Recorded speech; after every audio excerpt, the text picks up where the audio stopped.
indah silaturahmi. Karena tidak semua sekolah dapat giliran belajar bersama di museum. Untuk Tanah Jangguai hanya SD Buli yang ngambil kuota waktu itu untuk berangkat belajar bersama di museum. Karena Bunda melihat banyak sekolah, kita ada berapa sekolah K3S kita, Bu? 39. Kita melakukan perjalanan ke Padua. Nah, yang ketiga ini Ibnu Battuta. Ibnu Battuta ini juga merupakan penjelajah yang pernah menjelajahi kerajaan Samurai asal Maroko. Nah, ini pernah dengar nggak istilah Serambi Mekah untuk hidup? Pernah? Nah, asal muasalnya itu semacam gelar Serambi Mekah itu yang memiliki ialah Ibnu Battuta. Kerajaan Samurai pada masa Kesultanan Sultan Malik Az-Zahir. Dan di dalam perkataan beliau juga menyebutkan bahwasanya Sultan Malik Az-Zahir ini terkenal dengan bijaksana, rendah hati, dan taat kepada Allah. Sultan pertama Kerajaan Islam Samudra Pasai, beliau bernama Sultan Al-Malik As-Sawi.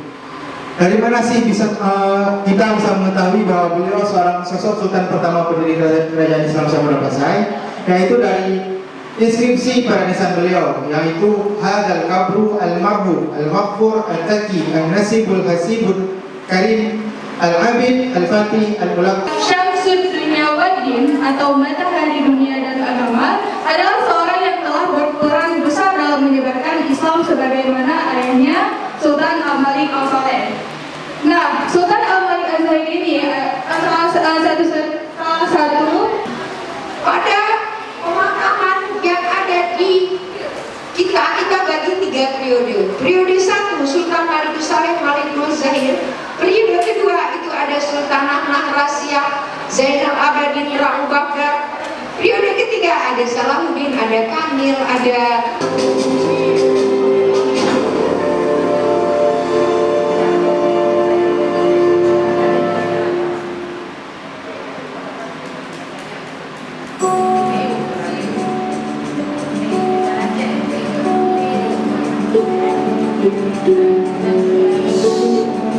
koleksi tinggalan sejarah kebudayaan Islam Sumatera atau lebih dikenal dengan Samudra Pasai. Museum ini dibangun secara bertahap mulai tahun 2011 sampai tahun 2016. Diresmikan langsung oleh Bupati Aceh. Telah berdiri satu struktur kepemerintahan Islam yang bernama Bandar Sumatera atau yang lebih dikenal dengan Kerajaan Islam Samudra Pasai. Pada struktur bangunan museum ini, selain kubah juga dipenuhi dengan replika kandil yang terdapat pada setiap tiang pagar dan motif di